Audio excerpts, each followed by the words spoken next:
नमस्कार.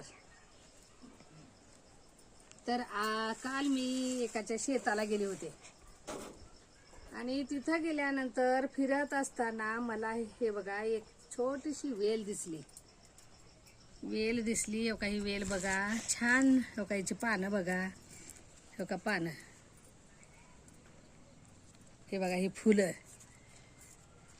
हे बघा फुलं. आणि मी त्यांना सहज विचारलं ना, भैया हे झाड कशाचं आहे हो, मला फुलं फार आवडले बघा. त्याने याचं नाव सांगितले कौंडलीकुरा. तर कौंडलीकुरा हे नाव मी पहिल्यांदाच ऐकले आणि पहिल्यांदाच पाहिले बघा. ही वेल खूप मोठी वेल होती. त्यातली बघावं तर चव कशी आहे म्हणून मी घेऊन आले आणि खाल्ले. हे बघा, खाल्लं तर काय नाही, खूप छान लागते हो भाजी. खूप छान लागते बघा भाजी, छान लागते. आणि हीच भाजी समजा जर आपण जसं इतर भाज्या करतो ना तव्यामध्ये, कढईत म्हणा तव्यात म्हणा, जर थोडीशी लसूण वगैरे घालून जर ही तळसून घेतली ना तर मग खूपच छान लागते. तुम्ही एकदा करून पहा. जर तुम्ही फिरायला जात असाल तर वाटेला जर कुठेही वेल दिसली तर तुम्ही काय करा, घेऊन या घरी आणि ह्याची भाजी करून खा. कारण आयुर्वेदिक भाजी आहे ही.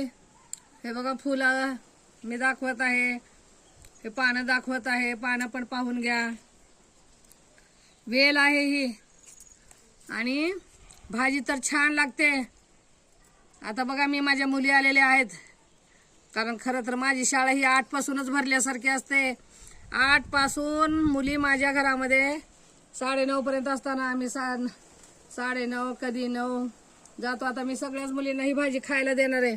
बघा ह्याची चव बेटा, खूप छान लागलेले. खा ग पूजा. मी तर आता खाल्ली ही भाजी, खूप छान लागलेली आहे. चव याची छान आहे. खाऊन बघ. बघा हे खाऊन खा ना, छान लागले. चव कशी आहे, छान आहे की नाही? छान आहे चव. हो का, मी आत्ताच खाल्ले. आणि ह्याची भाजी जर केली तर आयुर्वेदिक आहे, छान लागते.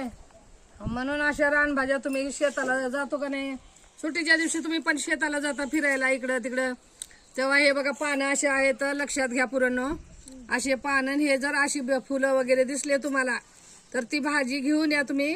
आणि घेऊन येऊन ना, हरभऱ्याची भाजी जशी लागते का नाही तसं ह्याची चव आहे केल्यानंतर.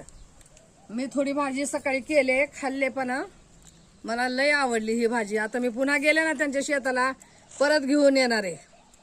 आणि छान आहे. आईला सांगा, आई अशी मी घेऊन आले आणि तू कर, आपण सगळे खाऊया. ही आयुर्वेदासाठी चांगली आहे, कारण शरीरासाठी चांगली आहे. जी भाजी शरीरासाठी चांगली आहे, रानभाजी जरी असली तर आपल्या शरीरासाठी जर चांगली असेल तर का आपल्याला आणायला घेऊन यायचंय आणि करून का नाही आपल्या घरामध्ये खायचं आहे. आपल्याला उशीर होतोय शाळेसाठी जायला. तर चला आता आपण निघूया.